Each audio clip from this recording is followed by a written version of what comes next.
Ito na mga boss, yung L3 na 2025 model. Issue nito nawalan lamig. Bakit nawalan lamig? Yan yan. Ilan na yung mga nagagawa namin dito dyan ang nagkakalik. Ituro mo nga Dex, Yan. Dahil, bakit nagkakalik dyan?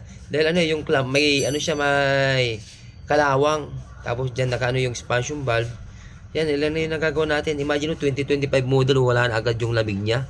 Kaya tandaan nyo mabuti pag nawala ang lamig, okay, walang preyon, wag kayo magpapakarga ng preyon para hindi masira ang compressor natin. Okay? So yan yung dahilan niya, kaya nawala ang lamig, nawala yung preyon niya. Okay? So ito yung ginagawa namin lahat, na binaba namin lahat yan. Niligtis namin para may flashing natin. Tapos yung compressor, malagyan natin ng panibagong langis para hindi masira ang compressor yung mga boss. Wag kayo magpapakarga ng preyon pag nawala. So ano ang gagawin pag nawala ang lamig? Kailangan pahanap nyo yung problem para hindi tayo mapapagastos. Akala nyo sa pagpapakarga ng preyon nakakatipid tayo, mas gastos yan mga boss pag nasira ang compressor natin. Alright? So dito yan, condition natin to kay boss. Boss, shout out boss. Ayan Okay, palamigin natin to boss. Ito na guys, yung hinihinang natin yung evaporator, yung may leak. Yan, pag dyan sa tubo, pwedeng mahihinang natin yan.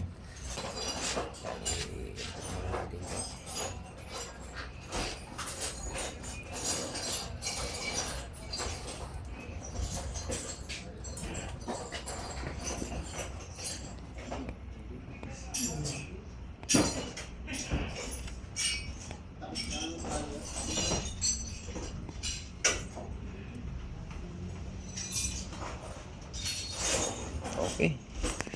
Ito guys, yung hininang natin. Yan, ililigtisin natin.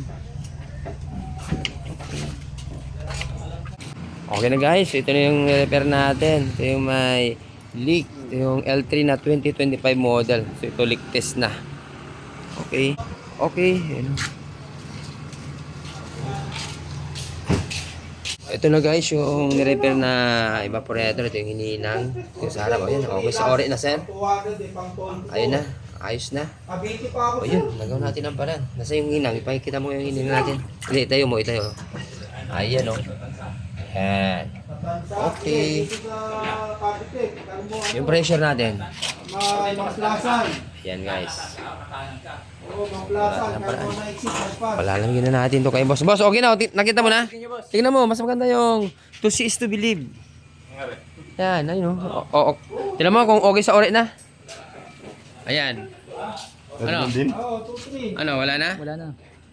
Ano? Yung pressure, pakita yung pressure. Okay? Mas maganda yung nakikita nyo rin. Ano boss? Alright na? Okay na raw. Thank you.